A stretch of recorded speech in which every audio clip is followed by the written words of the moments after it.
साधन श्रेष्ठ है जो भोग भी प्रदान करे और अंत में मोक्ष तक लेकर जाए। साधन तो वही है, भुक्ति भी दे दे, लेकिन केवल भोग को स्वीकार कर लेना ये गति नहीं है। एक समय आने पर उससे मुक्त भी होना पड़ता है। जब तक शरीर है, शरीर के निर्वाह के लिए साधन चाहिए।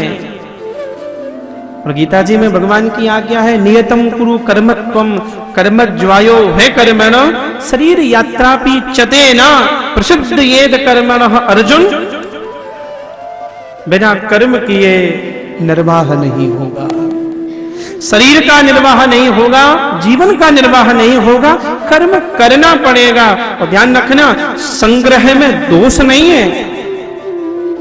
मुझे भैया जी कभी कभी ये बात, ये ठीक है धन में बहुत दोष होते हैं, 14 दोषों का वर्णन है धन में, लेकिन अर्थ केवल अनर्थ का कारण बनता है ऐसा नहीं।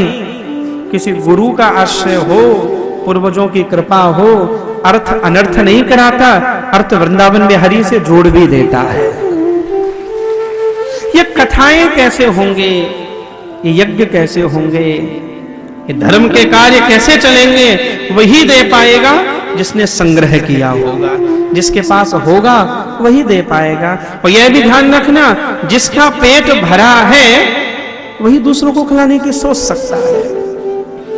जो खुद भूखा होगा वो न खिला पाएगा। जब हमें लगे कि हमारे शरीर की, हमारे जीवन की आवश्यकताएं पूर्ण हो गई, मेरा कोई कर्तव्य शेष नहीं, मेरा कोई कर्तृत्व शेष नहीं, तो बैठ मत जाना, फिर समष्टि के लिए जीना, फिर विश्व मंगल के लिए जीना, फिर अपने लिए नहीं, क्षुद्रता में नहीं, फिर विराट के मंगल के लिए जीना। और ये संपूर्ण समष्टि जो है एक ही सिद्धांत पर चल रही है, वह है विसर्जन। पिबन्ति नद्यः स्वयमेव नम्बः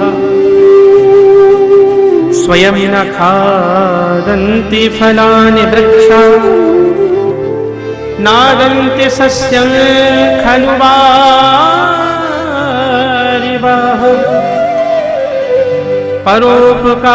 परोपकाराय सतां विभूतयः। नदी जल से भरपूर रहती है, पर दुनिया की कोई भी नदी अपने जल को नहीं पीती है। तुम धनी हो तो इसलिए नहीं हो, उसका उपयोग अपने लिए करो। तुम धनी हो तो इसलिए भी हो, अपने शरीर की आवश्यकता पूरी हो जाए तो उसका 10वां, 20वां, 50वां हिस्सा समाज के लिए निकाल सको। पिबन्ति नद्यः।